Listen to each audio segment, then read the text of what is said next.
Kristinn, sigur á Ítölum í Reggio Emilia. Þið líður vel þú talar ítölsku, þið líður vel að skjóta þetta.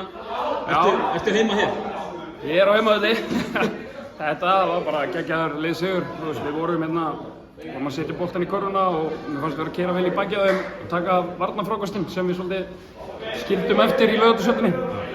Og mér fannst við svona ná að flip the switch og ekki leggjast í gólfið og vera að væla eitthvað að hafa tapað heima svona stórt. Bara snúa blaðinu og gáum allt í þetta í kvöld. Náðu eiginlega í hvert einasta skipti að kveða niður bæði höllina og svona stemminguna í áhlaupunum hérna. Hversu mikilvægt er það?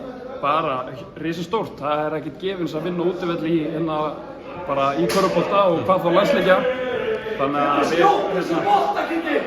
Þannig að við þurfum bara að vera þvílíkt ánægðir með þennan sigur og taka svolítið með okkur í það eru stóri leikir í febrúar eins og á móti Ungverjum og við þurfum bara að halda áfram að tengja saman útileiki. Kærar þakkir Kristinn, það var að fagna. Takk.